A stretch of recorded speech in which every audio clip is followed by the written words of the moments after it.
আসসালামু আলাইকুম। আজ আমি আপনাদের সাথে যে এক্সপেরিমেন্টটি নিয়ে আলোচনা করব সেটির নাম হলো ডিটারমিনেশন অফ রোডওয়ে ক্যাপাসিটি। এই এক্সপেরিমেন্টটি করার জন্য ল্যাব থেকে কিছু ডাটা দিয়ে দেওয়া হয়। সেই ডাটাগুলো হচ্ছে lane width 10 feet, shoulder 5 feet from road direction, operating speed 35 mile per hour, percentage of passing sight distance 70%। এখন আমরা সলিউশনে চলে যাই। For operating speed 35 mile per hour, level of service equals to D. এই লেভেল অফ সার্ভিসের value যে ডি, এটি আপনি চার্ট থেকে জানতে পারবেন। চার্টে গিয়ে আপনি অপারেটিং স্পিডটি খুঁজে বের করুন এবং সেই বরাবর আপনি দেখতে পারবেন লেভেল অফ সার্ভিসের ভ্যালু হচ্ছে ডি। এবার টেবিল 1 থেকে আপনাকে ভলিউম ওভার ক্যাপাসিটি রেশিও বের করতে হবে। এর জন্য আমি লিনিয়ার ইন্টারপোলেশন মেথডটি ইউজ করে থাকি। টেবিল 1-এ গিয়ে আপনি দেখবেন 80-র জন্য ভ্যালু হচ্ছে 0.84, 60-এর জন্য ভ্যালু হচ্ছে 0.83। আপনাকে বের করতে হবে 70-এর জন্য ভ্যালু কত। এই জন্য আমি একে এক্স দ্বারা ডিনোট করলাম। এবার আমি ইকুয়েশনে চলে যাই। 80 মাইনাস 60 ডিভাইডেড বাই 70 মাইনাস 60। এবার আপনি 80-র জন্য যে ভ্যালু 0.84 সেটি এখানে লিখুন, এবার মাইনাস দিন। তারপর 60-এর জন্য যে ভ্যালু 0.83 সেটা লিখুন, ডিভাইডেড বাই 70-এর জন্য যে ভ্যালু যেটা আপনাকে বের করতে হবে সেটা আপনি এক্স দ্বারা ডিনোট করুন, মাইনাস 60-র জন্য যে ভ্যালু যেটা আপনি জানেন 0.83 সেটা লিখুন। ক্যালকুলেটরে সলভ করে দেখবেন এক্সের মান 0.835 এসেছে। এটাই হচ্ছে আমাদের target volume over capacity ratio. Next step হলো টেবিল 1 এবং টেবিল 2 হতে আপনি যে ভ্যালুগুলো জেনে গিয়েছেন ইতিমধ্যে সেই ভ্যালু ইউজ করে আপনার capacity of two lane two way যেই রাস্তা সেটার ক্যাপাসিটি আপনাকে বের করতে হবে। এই জন্য আমরা আইডিয়াল কন্ডিশন স্যাটিসফাই করে আমরা জানতে পারি যে একদম আইডিয়াল যেই রাস্তা সেটার ক্যাপাসিটি হচ্ছে 2000 পিসিইউ পার আওয়ার।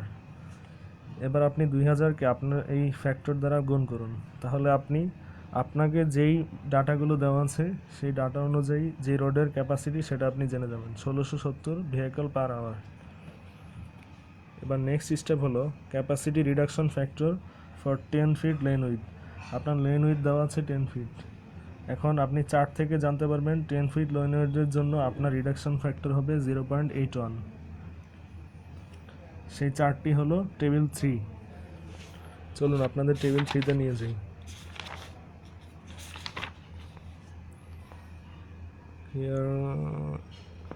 এই যে টেবিল 3, লেন উইথ 10 ফিট।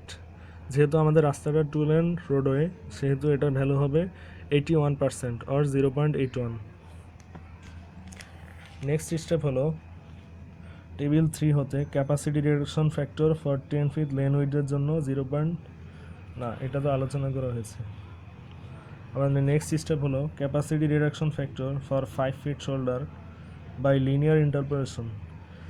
এখানেও আমি লিনিয়ার ইন্টারপোলেশন মেথড আবার ইউজ করেছি। এর কারণ হচ্ছে আমাকে 5 ফিটের মান বের করতে হবে। 6 ফিটের মান চার্টে দেওয়া আছে আর 4 ফিটের মানও চার্টে দেওয়া আছে, কিন্তু 5 ফিটের মান দেওয়া নেই। গ্রাফে লক্ষ্য করুন 6 ফিটের জন্য ভ্যালু দেওয়া আছে 100, 4 ফিটের জন্য ভ্যালু দেওয়া আছে 92, কিন্তু 5 ফিটের জন্য আপনাকে বের করতে হবে। এই জন্য 5 ফিটে এক্স দ্বারা ডিনোট করলাম।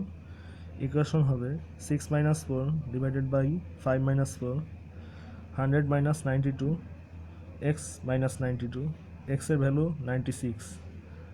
96 equals 0.96, so our reduction factor is 0.96. আপনি এই ভ্যালুটি পাবেন টেবিল 4 থেকে। আমরা আমাদের সমাধানের প্রায় শেষ পর্যায়ে চলে এসেছি। The actual roadway capacity equals to 1670 গুণ 0.81 গুণ 0.96। এগুলো কীভাবে আসলো? একটু আগে আপনি বের করেছেন আপনার রোডের ক্যাপাসিটি হচ্ছে 1670 ভেহিকল পার আওয়ার। এবার আপনার রোডের যেই লেন উইথ সেটার জন্য রিডাকশন ফ্যাক্টর হচ্ছে 0.81 এবং আপনার রোডের যেই 5 ফিট শোল্ডার সেটার জন্য আপনার রিডাকশন ফ্যাক্টর হচ্ছে 0.96। So 1670 multiplied by 0.81 multiplied by 0.96, which means our answer will be 1298 passenger per vehicle per hour in total in both direction. আমরা ডিল করেছি এতক্ষণ 2 লেন 2 ওয়ে হাইওয়ে নিয়ে। বোথ ডিরেকশন মিন্স এই direction plus এই direction, উভয় direction নিয়েই আপনাকে count করতে হবে, যে কোনো একটা করলে হবে না। ধন্যবাদ।